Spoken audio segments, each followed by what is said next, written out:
So Shankar గారి పాటలు ఒక్కొక్క సాంగ్ని 10 days 12 days షూట్ చేస్తూ ఒక్కొక్క సాంగ్ని తీర్చిదిద్దారు. రేపు అది మనకు స్క్రీన్ మీద ఏ సాంగ్ ఆ సాంగ్ అనే డిఫరెంట్గా ఉంటూ అలరిస్తుంది. సినిమా కూడా లెంత్ విషయంలో శంకర్ గారిని ఒకటి అడిగాను, సార్ మీరు తెలుగు సినిమా తీస్తున్నా అన్నారు, మాకు 2 గంటల 45 నిమిషాల కంటే ఎక్కువ ఉండకూడదు. సో ఎగ్జాక్ట్లీ 2 గంటల 45 నిమిషాల సినిమా అయిన అందంగా మలచి ఫస్ట్ ఈరోజు చిరంజీవి గారికే చూపించాం.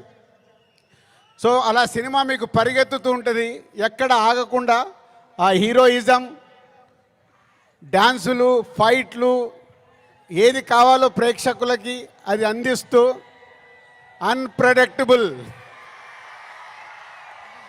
సో హీరో విలన్ సీన్స్లో సూర్య గారితో జరిగే సీన్స్ కానీ డైలాగ్స్ కానీ రేపు మీకు థియేటర్లో దద్దరిల్లుతాయి.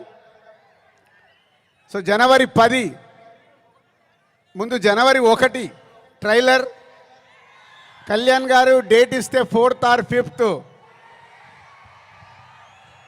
ఆంధ్రప్రదేశ్లో ఒక మెగా ఈవెంట్,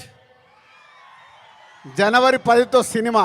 సో న్యూ ఇయర్కు మీరు రెడీగా అండి. సంక్రాంతి పండగ, ఈ పండగ మామూలుగా మనం చేసుకోకూడదు. సో ఒక రేంజ్లో చేసుకుందాం. Thank you very much.